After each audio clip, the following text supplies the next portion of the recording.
भीमराव, आपसे एक बात करनी थी। जी बोलिए।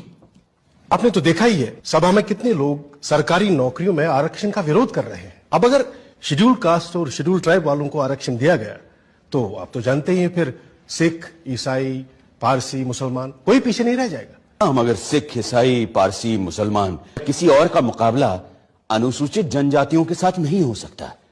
ये सारी जातियां पैसे वाली भी हैं और सोशली सिक्योर्ड भी। ठीक बात है, पर अगर एक बार आरक्षण का दरवाजा खुल गया तो देखिएगा सभी लोग अपना हक मांगेंगे और हिंदुओं के लिए सरकारी नौकरियों में जगह नहीं बचेगी, जबकि संख्या में वो सबसे ज्यादा है। आप चाहते क्या हैं? सिर्फ मैं ही नहीं, सरदार पटेल भी यही चाहते हैं कि हो सके तो संविधान में आरक्षण की बात ही हटा दी जाए। मेरे रहते संविधान से आरक्षण नहीं हटने वाला, चाहे आप कितना भी जोर लगा लें मुंशी जी। पर कोई रास्ता तो हो सकता है ना? हाँ, एक रास्ता है। मैं ही हट जाता हूँ संविधान की ड्राफ्टिंग कमेटी से। अरे फिर आप लोग जैसा चाहे वैसा संविधान बना लीजिएगा। मुंशी जी की बातों से आप नाराज हो गए भीमराव? लेकिन वो तो आपकी बात लेकर आए थे मेरे पास, इसीलिए मैंने कहा मैं ही ड्राफ्टिंग कमेटी से हट जाता हूँ। आप तो जानते हैं कांग्रेस क्या पूरे भारत में दूसरा और कोई है ही नहीं हमारे संविधान को आकार दे सके। खुद बापू भी यही कहा करते थे। लेकिन आप उनकी बात मानते कहाँ हैं पटेल जी? गांधी जी पिछड़ों को रिजर्वेशन देने की मेरी तजवीज से सहमत थे।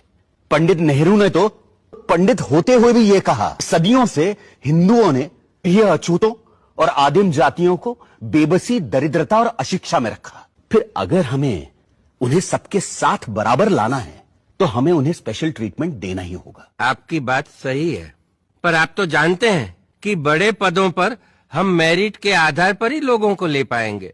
तो फिर क्लर्कों की नौकरी के लिए इतना बड़ा जोखिम उठाना? जोखिम? मुझे तो इसमें कोई खतरा नजर नहीं आता। खतरा यह है कि अगर हमने एक विशेष वर्ग को आरक्षण दे दिया तो बाकी के लोग भी आरक्षण की मांग करेंगे और भारत भर में जातिवाद का ये जहर फैलता जाएगा। जहर तो हमने पिया है सदियों से और फिर भी हम जिंदा हैं।